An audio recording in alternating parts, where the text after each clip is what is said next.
am a wife and a mother and an insurance agency owner, a friend, and a PTA advocate. I am so excited to talk about all of the things that I find most precious here within our community, within our lives, and within our faith, friendships, and relationships. Here on Heather's Most Precious. Hey y'all, welcome back to another episode of Heather's Most Precious. And we are so excited to have you join us today for a little business powwow. Yeah. With my good friend, Michael Crosa. Hello everybody. Thanks for having me, Heather. Absolutely. Yeah. So glad to do this. Something, I was going to say something, but a name that everybody knows from Pod Nougat Network. And that's true. And a voice, too. A voice, yeah, too. Yeah, I'm your credits voice. You are. Yeah. So it's a lot of fun. And we haven't recorded. It's been a while since we've done it together. Yeah, I think that was one of the early episodes, and here we are. Dog hair. Yeah. Yes. Yeah. It's good. You're what, on episode like 30-something? Yes, it's 31. That's solid. That's awesome. It's pretty good. It's pretty good. Yeah. Now, you've been in podcasts for a long time. 4 years. Okay. Yeah. Yeah. I mean, there's plenty of people doing it longer, but yeah, that's not spring chicken either. So my track record, it's really great. Yeah. Yeah. What was it about podcasting that first intrigued you? Yes. First of all, it started in the pandemic, and so it was a way to stay connected with friends and work on something. And so there's sort of a longer story about how I was running a brass quintet, and we were doing skits and scripts and all of that. And then when the pandemic hit, that we just had all the scripts still. Mm-hmm. And so, yeah, I was in this situation where I had these skits written out, mm-hmm.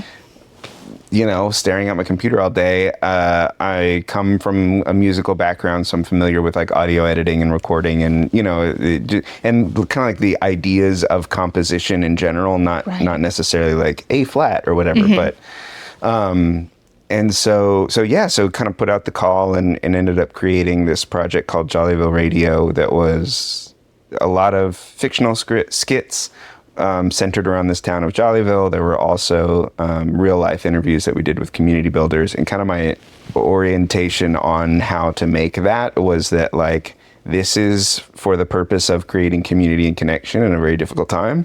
And so if somebody wants to be involved, they'll be involved. Right. If we had one guy who really wanted to be involved, but like was not down for doing voices. And he was like, but I want to talk to people. So like, he was the one that did the majority of the interviews, and we made it work, right? It's like, here's somebody who wants to dedicate time to this project. We'll make it work. And if people had microphone or acting mm-hmm. inabilities, then we would write skits that involved that, or you know what I mean? Like we would write things that worked for people, and it was fun. And the final product, it's not going to be on Netflix or anything like that, but like I say it's like kind of community theater, level from like kind of an objective standpoint, but like there's so much heart that went into it and so much excitement. And, we wrote jokes, and I still, I laugh at my own jokes. So it's great to go back. And they're great. Right, exactly. Like if you don't, who else will? So it's fun to go back. And it's also kind of old enough now too, that like, as I'm listening to skits, I don't always remember where they're going, but I do I will remember, like if I go back and listen, I'll be like, oh, this is a funny skit. Oh man, I should have remembered it would have been funny if I said mm-hmm. this.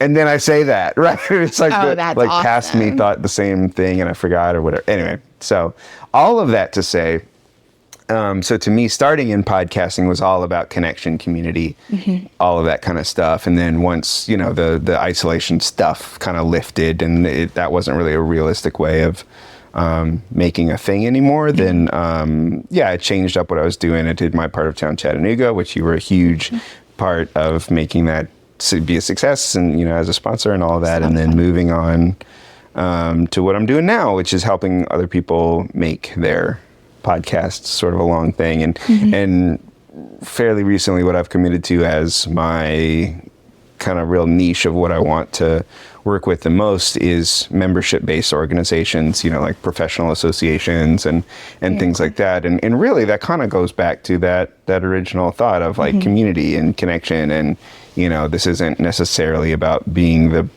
100 million listeners and, that style, but we have a different purpose, and it, looks like the community of whatever that particular organization looks like. I love that. Yeah, thank you. And neat to see it come full circle. Yeah. Something that I've loved is that from Jollyville Radio into my part of town, into what you're doing now, it's kind of been focused on inclusion.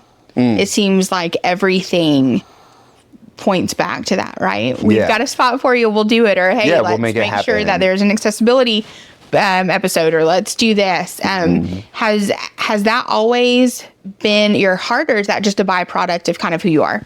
I think in business. I think that is sort of who I am. So, sometimes to a fault of like making sure that everyone, is included in all of that. And I remember one time in college, I was in a music fraternity, and there was something coming up that they were like calling for rock bands, and I was like, hey, we've got people who wants to do this rock band, and 8 people raised their hands. Oh wow. And then I just figured out like, okay, here's how to do this, and again, I ran a brass quintet, right? So I know how to arrange music and all that. So like we figured out songs, and it was like, it pretty much worked, except we had 2 singers, which like is kind of weird, but like, but that's the point, that's the point, is that we made it work. And I like doing that. I think now that I really am truly doing this for entrepreneurial mindset, there are times where I have to be a little bit more discerning, and make sure that, what I'm doing is, going to pay for itself, or, you know what I mean? Like that kind of stuff. So, yeah. That's awesome. Yeah. I love that our minds work a lot in the same ways because of that. Yeah. The entrepreneurial spirit and the positivity, right? We were talking earlier about just kind of our minds and the path they take versus the conversation that you had with kind of the employee perspective versus you being on this side, and almost that positivity approach. Yeah. And actually, another thing that came up recently, I was talking to a presentation, somebody at BNI a couple weeks ago, somebody had asked as a question, like, is there anything you won't podcast about? And like culture wars is kind of how I boiled that down, of like, I think podcasting can be great for a lot of things. One of those is creating connections. Another one of those is intensifying echo chambers. And it's really easy to like kind of sit there and pontificate about your own views and get guests and speakers that match your views and make them worse. And you really do, and then everybody listening is only listening to your show. Right. And there's a lot of kind of negative outcomes that can come from that. I really enjoy being able to have conversations with different people. And like what was something that I've used as an example a couple times. It's like one week you had on Christian pastor, pastor. And then the next week you had a rabbi on. Right. And like you were talking about, what are similarities and differences in your worship practices and your traditions. And like, that's freaking cool. You know what I mean? Like, that's the kind of thing that gets me excited. You can probably hear it in my voice. I'm like, that's exciting to me. He's jumping on the couch. Yeah. And I think, if you look at the group that is the Podnuga Network, there's a wide spectrum of political beliefs, religious beliefs, topics. Right. People go from, there's some that are more like social or kind of interpersonal, like I would say this one is. And then there's others that are very like professional, like we're really only talking about workplace stuff or, the industry. And there's a lot of other stuff in between. And I just think, I don't know, that part is cool. I like that combination and that mixture. Of course, kind of the smorgasbord of everything. Yeah. I think for me, I think everything you said was true, right? And there are, I think why I thought initially when the idea had come from you to start this podcast, Others Most Precious, the first thought was like, oh, am I just jumping on a train that's already left the station? And then it's most of the ones, like my husband's a avid podcast listener, but typically they are, the one person shouting their perspective. Yeah.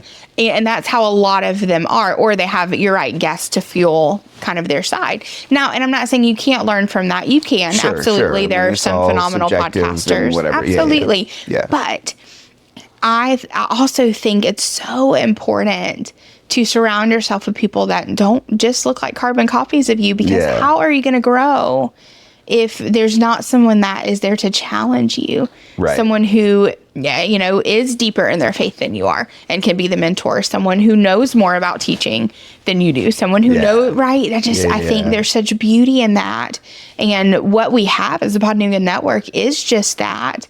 But I think the biggest thing that I want to do as a podcast host with Heather's Most Precious, and as you talked about the rabbi and the pastor, and I want to build connections. I want to be a bright spot in someone's day, but I want to offer a change in perspective. And you can't have that if you're only hearing from the same side of the record player the whole time, right? Yeah. Like there's got to be...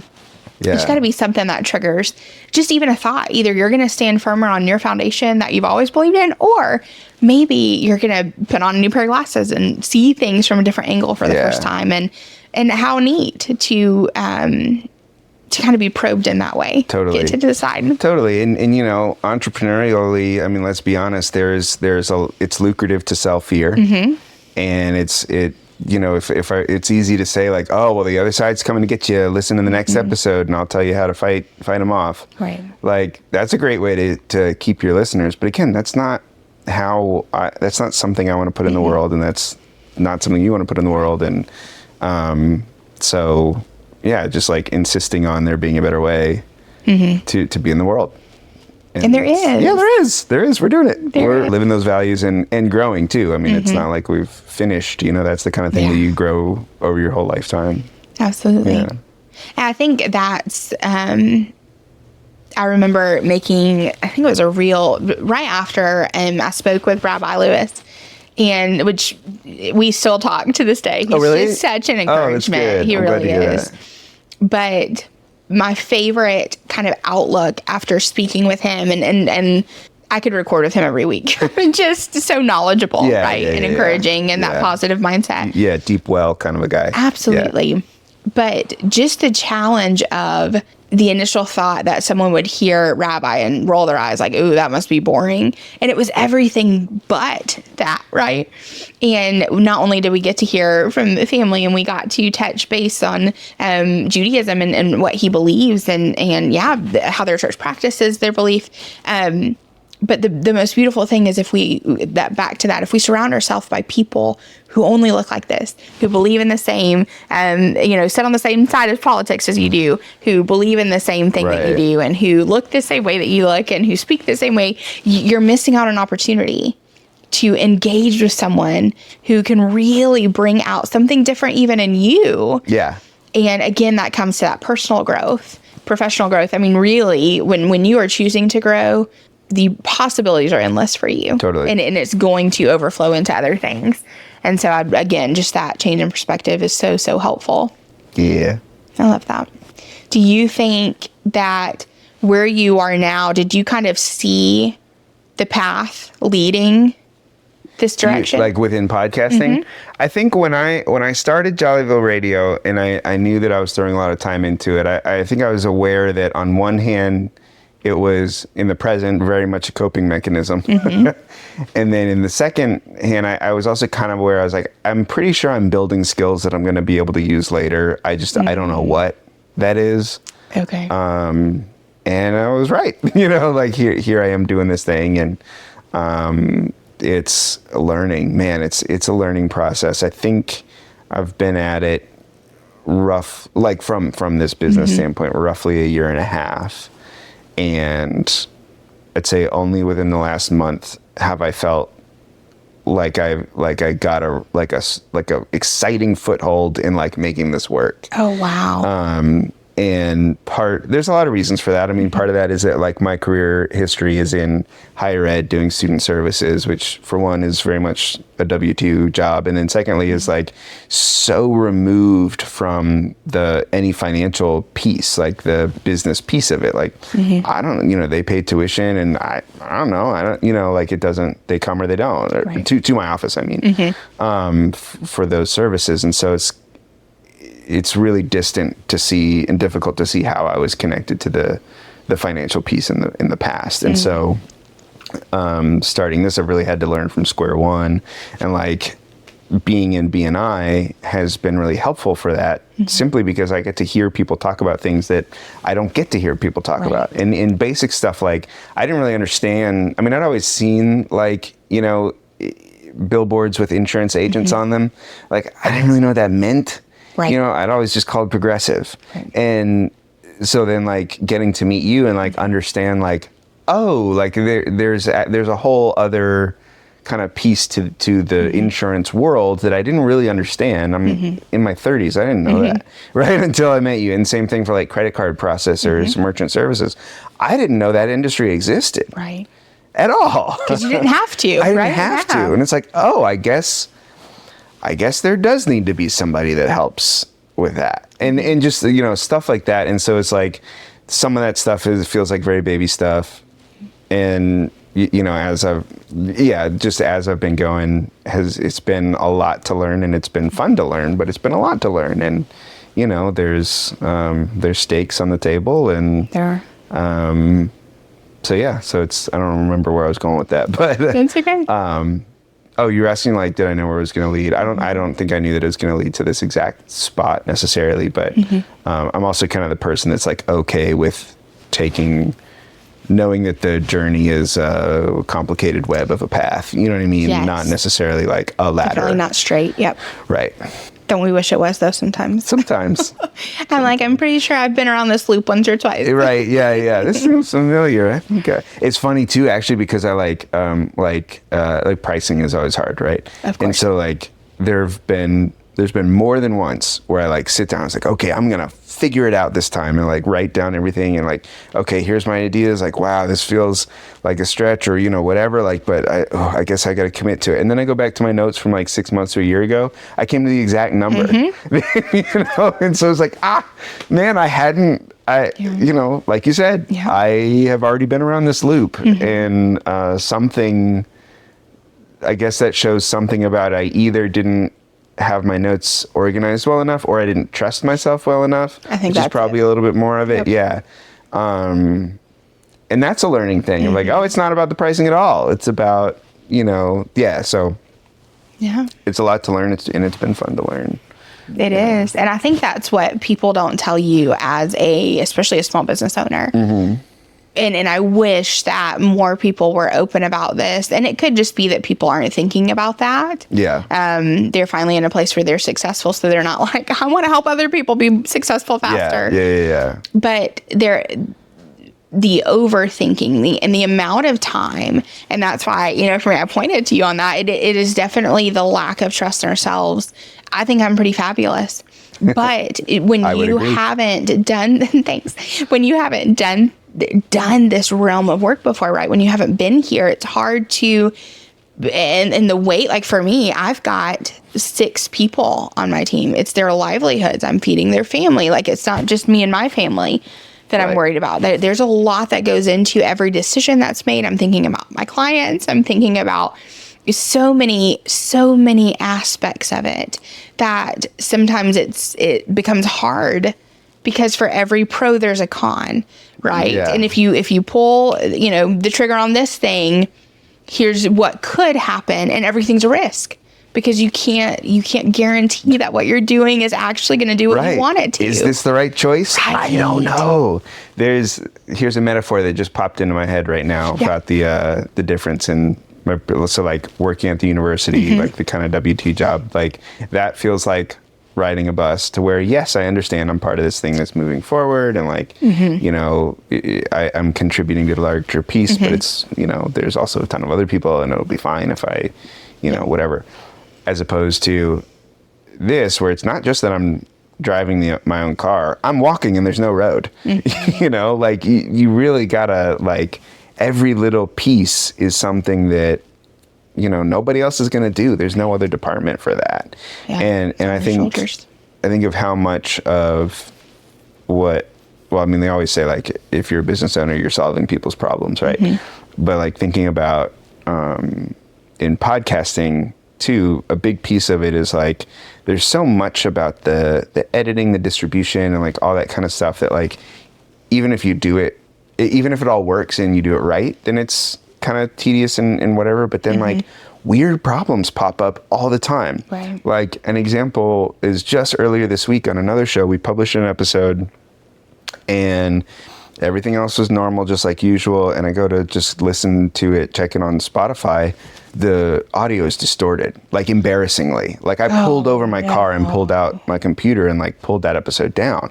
And I was like, oh my gosh. And stinks. So then I like go to check it on YouTube, which is a different upload, but it would have been the same audio. Sounded fine. That's weird. So then, you know, and in that moment, I'm like, oh my gosh, we put out something that was bad. And then I'm like, you know, my editing assistant who's listening to this right now is, you know, I was like, what, why did he, you know, whatever. And then, you know, okay, take the rest of the car ride to like kind of take a deep breath and whatever. And then just ask him like, hey, did you see this? And he's like, oh, it sounds fine to me. What?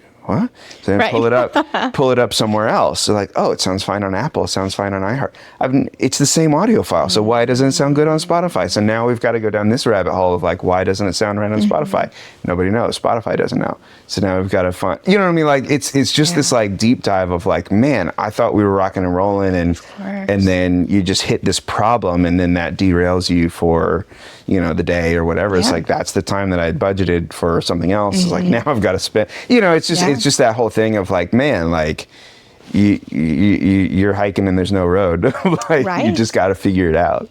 Because the heaviness on your shoulders are the bricks that you're carrying to lay the pathway of the direction that you choose to go, right? Right. You're kind of building it along the journey. And just to be clear, to finish out that my Shiro, my editing assistant, did great and was, you know, was not, but I just mean that to say of like, you know, you don't know what's up and you get all these like intense emotions and stuff like that. And he was great in helping diagnose that problem and fix it and solve it. Which there again goes back to trust, right? Of like in the moment I had this like emotional reaction, but I got to breathe. I got to know that I trust my team. He's been so helpful and is like always on top of his stuff. And so you just got to take a breath and know of like, okay, this is not somebody's fault. This is a thing that happened that we're gonna terrible thing. We're gonna have to figure it out. Right. We're gonna figure it out together and we're gonna do it. But it feels personal. Because it's your name and it's your brand and it's everything you've built. Right. And just like if you get one bad review that comes in, you know, it happened to me for the first time. I know. And it was a misunderstanding on that person's fault. Yeah. Covered a claim and for them. They did not communicate well. Yeah.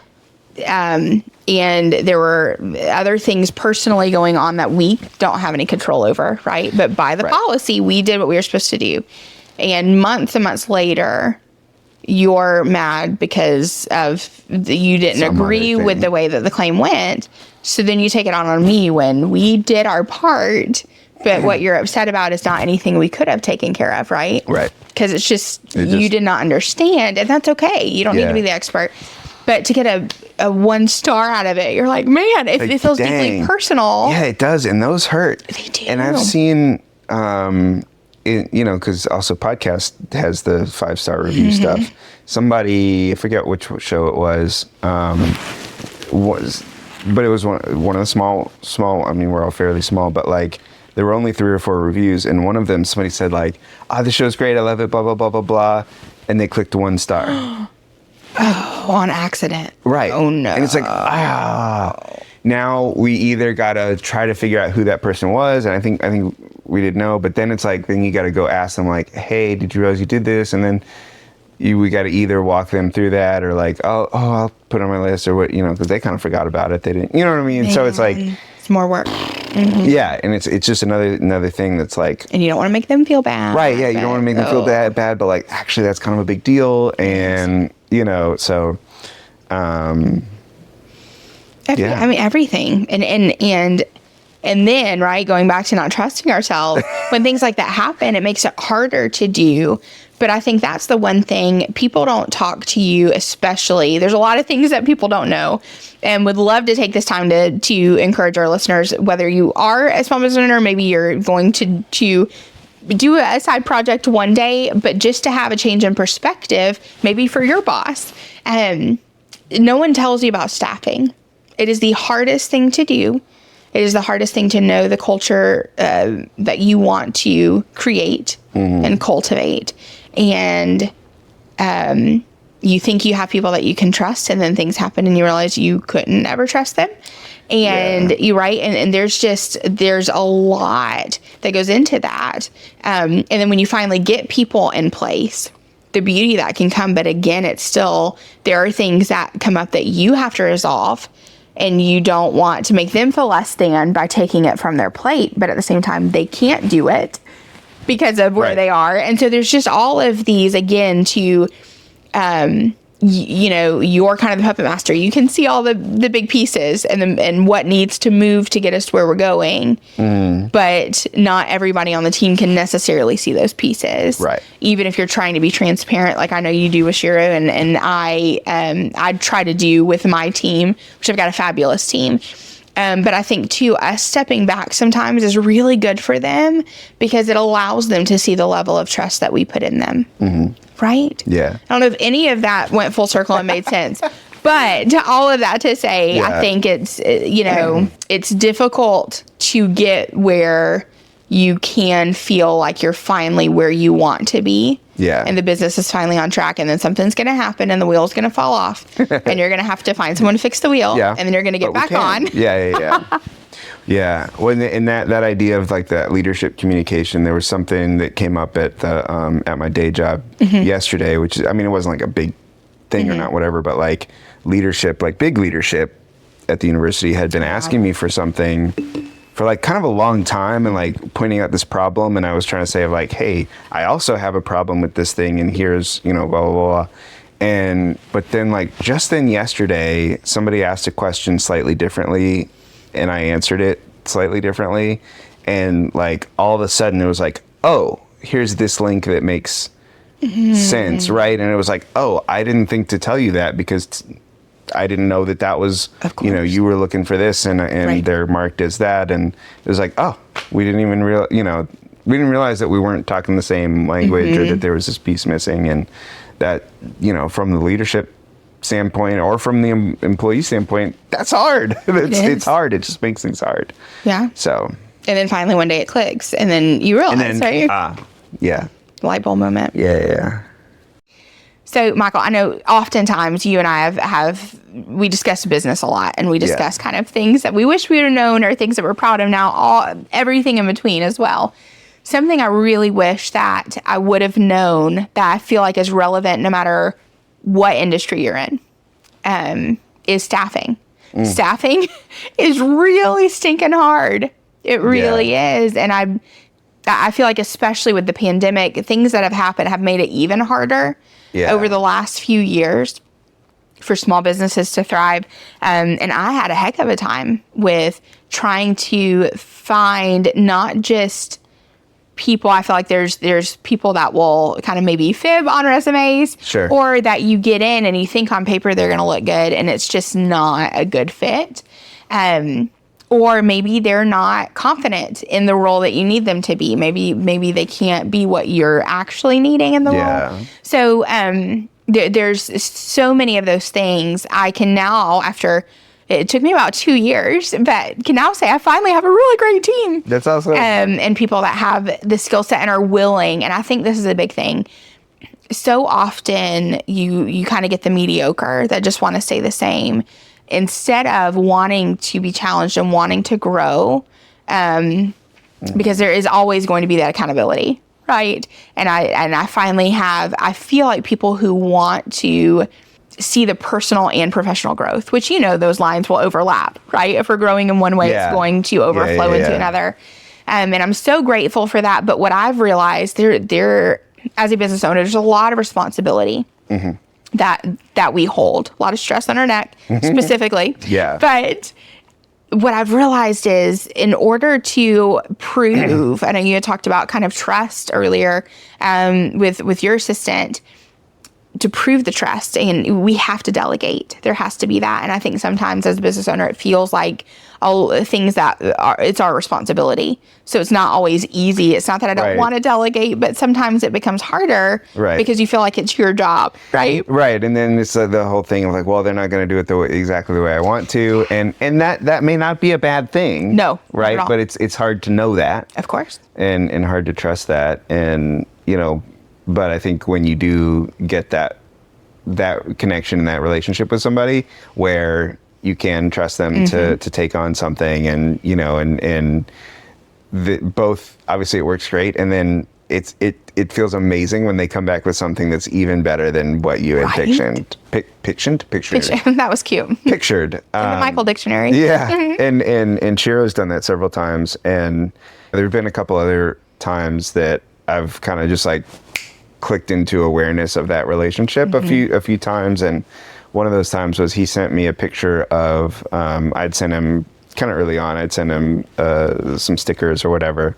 And he sent back a picture of, he put the Chattanooga Podcast Studios logo sticker on his guitar. Oh, that's and there so were not, special. and there weren't very many other stickers. And that just hit me of like, wow, that's how neat. Because that's an expensive and a personal item. It is. And it's something that like, this guy's in this and he's dedicated to it. And I don't think he necessarily meant to, that's not what he was trying to show or whatever, but it hit me as like, okay, this is my guy of like, he bought it. He's into it. Yeah. And then, and how humbling too, that like, he also believes in this vision enough that he's willing to, to mark his very personal item with, with that logo. That's so special. Yeah, it really is. And so, over the time that we've worked together, just like being able to ask him openly of like, hey, is this system like the right thing? Like, am I thinking about this right? And then like, he'll say, yeah, you are, boss. And I'm like, no, really, I want your opinion. It's like, okay, well, actually, like those are great. And it's great to be able to have that connection and, of course, that kind of a person on your team. It does. And I mean, I think it was February is when we've got 6 of them now. And I look at the skill set, and as much as a lot of us are alike, right? We love people, very outgoing. Some of us are really sweet. It's me. No, I'm just kidding. But what I love is that the areas that one may be a little weaker in, somebody else has extra strength there.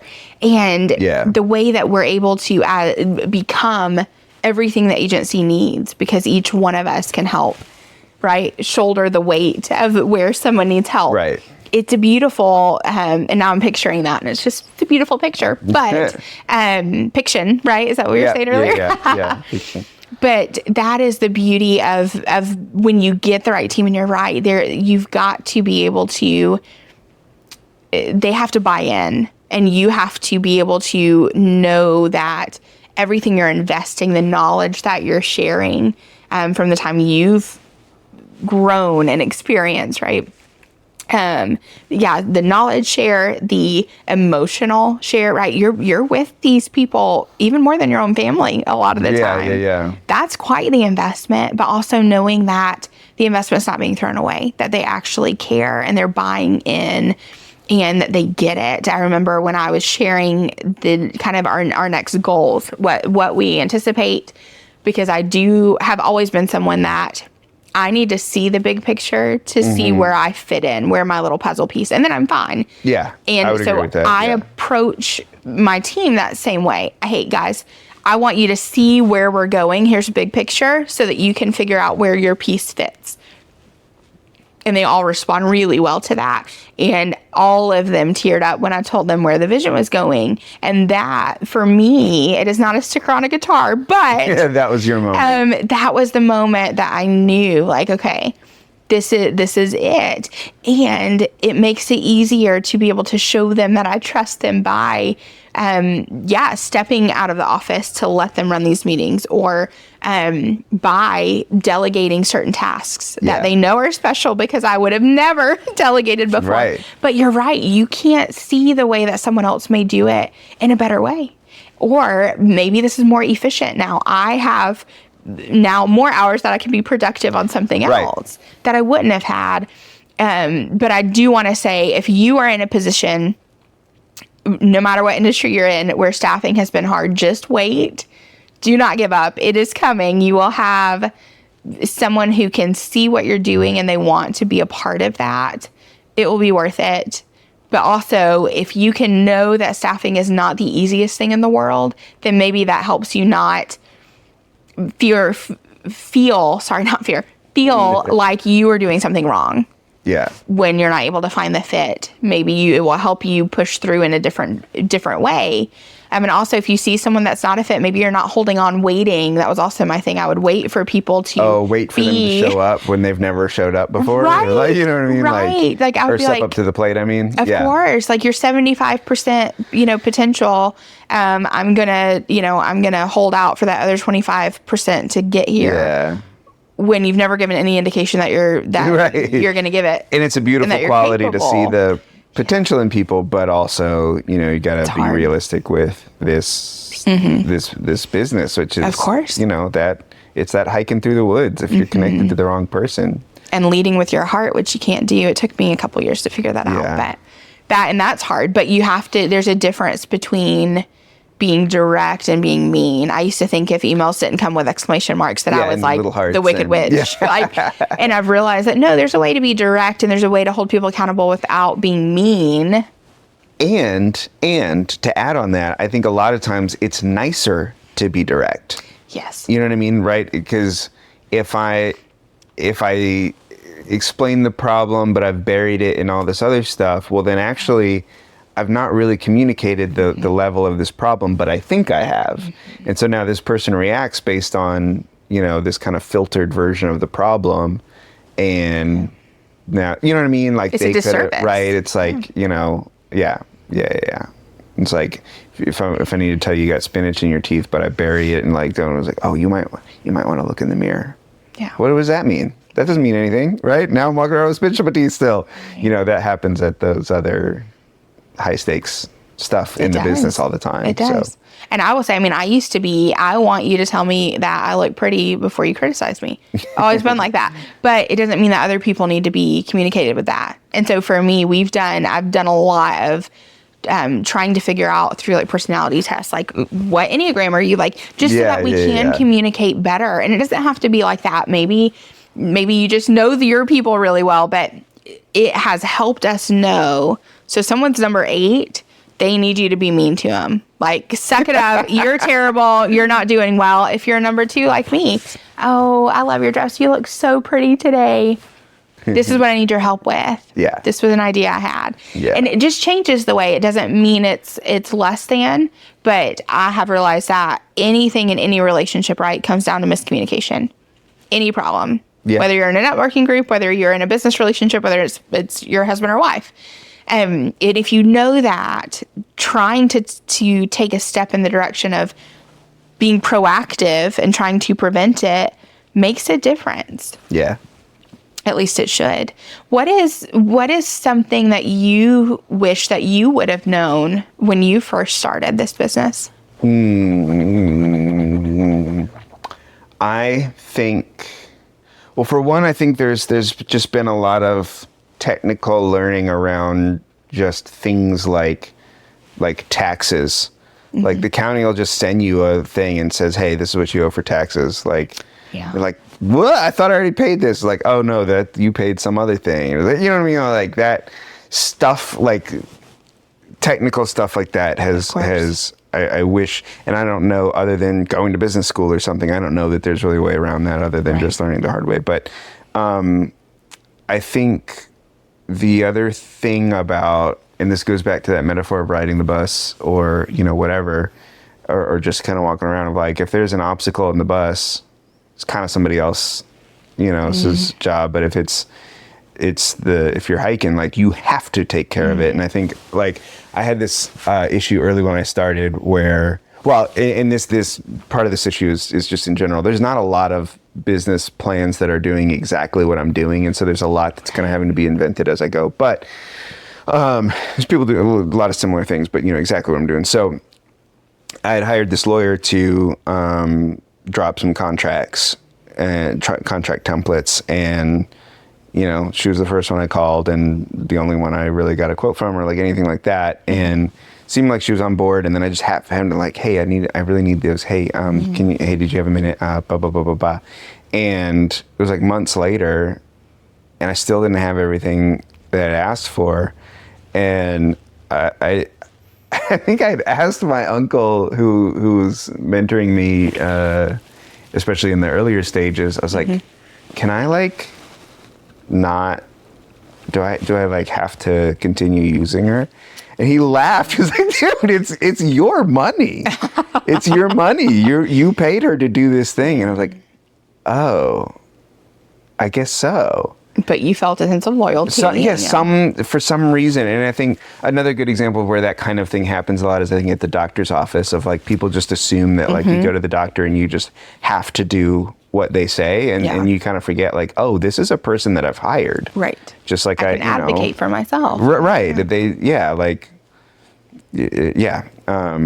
And so anyway, so I think it's there again, it's hard to know any of that, just to like really know it without having experienced it. But I think that's the kind of thing that it's like the earlier that you can learn to advocate for yourself, the earlier that you can learn that these other people that you're working with are they're people you hire, and you know, be clear with your expectations and stick to it. And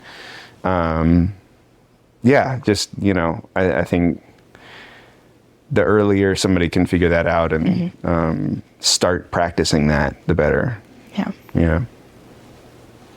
And it takes a while to get there, but again, it comes back to like, do you trust yourself to be able to make these decisions? Right. But I think that because I would say you probably feel more confident now than you did when you started. Right.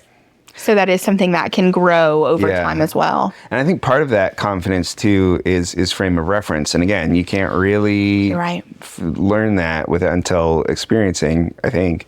Like, I don't know, what is a reasonable time to get contracts back from a lawyer? Or what is a reasonable time? And man, it's another thing that I wouldn't have known sitting on the bus is how often when you are interacting with other businesses or other business owners, sometimes people just don't call back. Yeah. Ever. Yeah. You know what I mean? Of like, I call a business to help with this. Oh, yeah, sure. Well, and, you know, had a great connection. Don't call back. Right. Or, you know, and it's not that it's malicious. It's just, man, the world's a busy place. And so making sure that, you're advocating for your needs and going after and getting what you want and getting what you need and taking care of business. Absolutely. Easier said than done. I would love to know what is something, I know we've talked about kind of what the things that we wish we'd have known, that kind of stuff, but to kind of put this positive spin, what is something that you're really proud that you've accomplished? That laugh said it all. Well, I'm thinking about, this is in a much bigger than business, but includes it. That, and to be clear, I'm still working my day job, right? This isn't paying my bills yet, but I am committed that it will. I moved to Chattanooga just under 3 years ago. I knew nobody here. I had never been to Chattanooga, except like when I interviewed for the day job, they flew me up for the interview. And I think I came to the aquarium as a little kid, but that doesn't matter. Yeah. Didn't know anybody here. I had just gone through a lot of very difficult emotional stuff in Austin, Texas. So I was like, didn't know a lot of people here, was overcoming a lot of just kind of like mental health stuff. And I look at where I'm at now, it's really exciting. Like all of that starting from scratch, and in less than 3 years, I've been able to make inroads in the community, been able to work on starting this business, been able to find my wife and have our child, and like Chattanooga's been really good for me. Yeah. And you know, a lot of that is that hiking through the woods metaphor of course. You know, stuff I've had to do, and I'm really proud of where I'm at. And you know, with the business in particular, I mean, I think, like I said, it's not there. There's a lot to go, right? But the ways that I've been able to use that to connect with the community, I mean, like my part of town, Chattanooga, I was able to, within 17 episodes, meet with the mayor. And, you know, I mean, I think they take a lot of, you know, media calls, but the point, but like how many people can say that like they moved to a brand new city and then suddenly we're able to make these connections and, you know, become a part of the community in that way. And it's really exciting, you know, Of course. and I'm really excited to see how it grows and where it goes.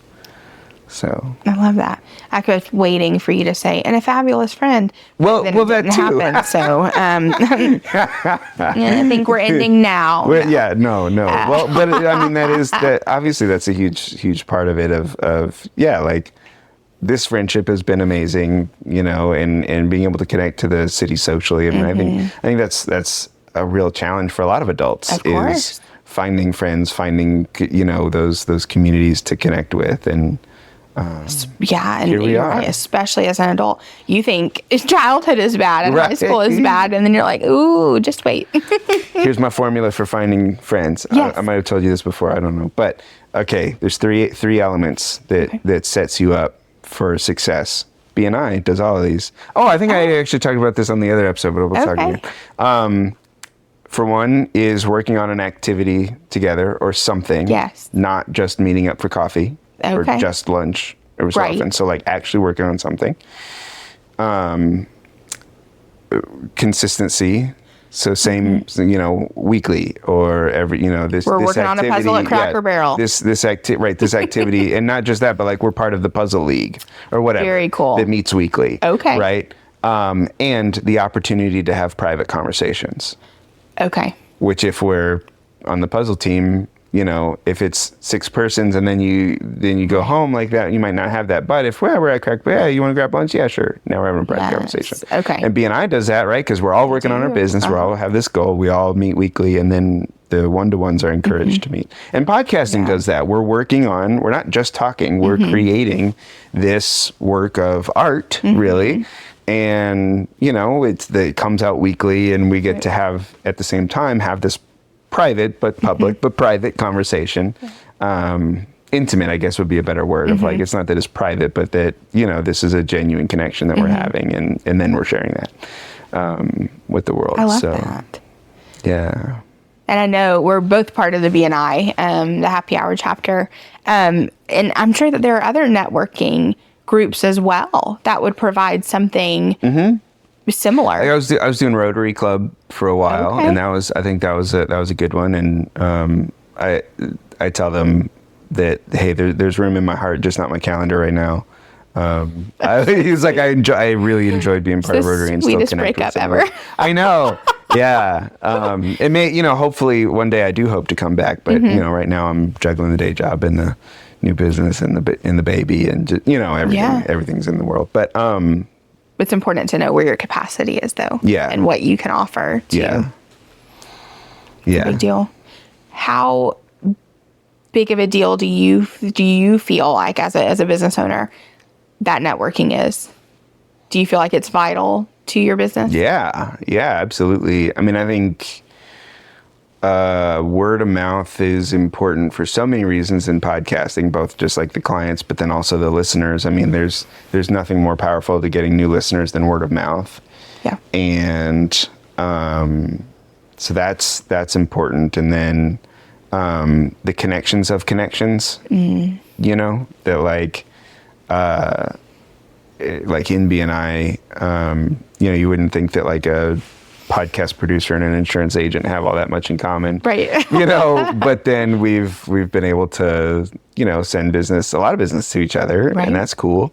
And then the other thing that's really helpful with the networking is like podcasting is, in a way, especially an interview podcast, is like you're kind of collecting people, you're kind of collecting personalities. Right. And it's, and that's sort of fun of like, wow, that's an interesting person. I want to talk to them. I want to have that conversation. I want them on my show. Right. And there again of like, you may not even know what you're looking for, but then, I met somebody a couple weeks ago who's in BNI, who's an end of life doula. Oh, Helps. wow. Yeah.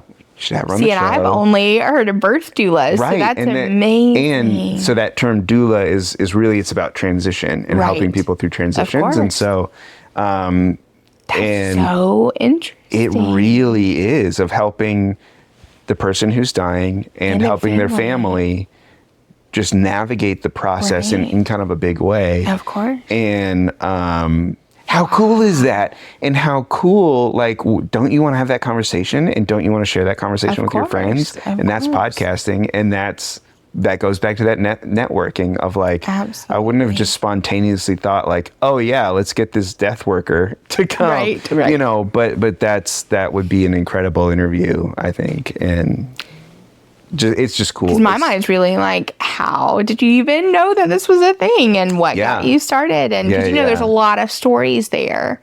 There's something that happened that caused her to want to go down this path, and that's so interesting. Totally. And the So if I personality haven't you made have that to intro, have. I'm going to make that intro, and Do hopefully it. you can. Yeah. That's awesome. Yeah. I hope you can have her on. And I want our listeners to remember, like, just as we're talking about this, not only is it important to network and to remember things like staffing may be a problem, you don't feel defeated. Like, these things are important. But what's important to know, too, is you've got a personality that only you have. And there are skill sets that you have alone that make you good, whether you are a entrepreneurial spirit as well, whether you are the W-2 worker that is aiding somebody else and is an integral part of your team, whether you are in the medical field, whether you are a death doula, whatever that looks like for you. I want you to remember you've got a skill set. You are equipped to handle and to be you in the situation, which is what people want. And I want you to be able to think about all of the wonderful characteristics that you bring into a friendship, and you bring into a relationship, and you bring into the workforce. If you need to feel a little better about yourself, if you would make a list like that, think of how much more confident you would be if you started to write down all of the things that made you. And remembering that even the hard parts, even the years of staffing issues helped me to be able to grow as a business owner, to see like, okay, this is what I'm willing to put up with. This is what I'm not. And this is actually the personality I need, to be able to cultivate the atmosphere that I want for my clients. Yeah. And so it did, at the end of the day, it helped me grow in ways that I wouldn't have had I not been challenged. Right. Because I think for a lot of people, change is scary. But even hardships, being hit by a car 3 years ago, putting me in a wheelchair, like that has shaped me, right? And I'll own an insurance agency, and I understand being on this side of the claim. Yeah. Even better. I can help people even more. My identity was never in the legs that used to work, right? But somehow we think it is. And I think that there are so many parts of us that even the terrible things that have happened to us that we would not wish again, and we wouldn't want to walk through, are all part of shaping us, shaping our character, shaping who we are becoming. And if you look back, I think that a lot of those, you would probably look back and say, I'm really grateful that happened, because look who I am now. Yeah. Right? It's exciting. Thanks for having me on, Heather. Yes. Thanks for doing this. It's always a joy to speak, and love hearing not only your story and where you have come, but also how we can be celebrating the Podnuga Network. Now, you host a meetup, right? And that once a month? Yeah. So once a month, we took the last couple months off.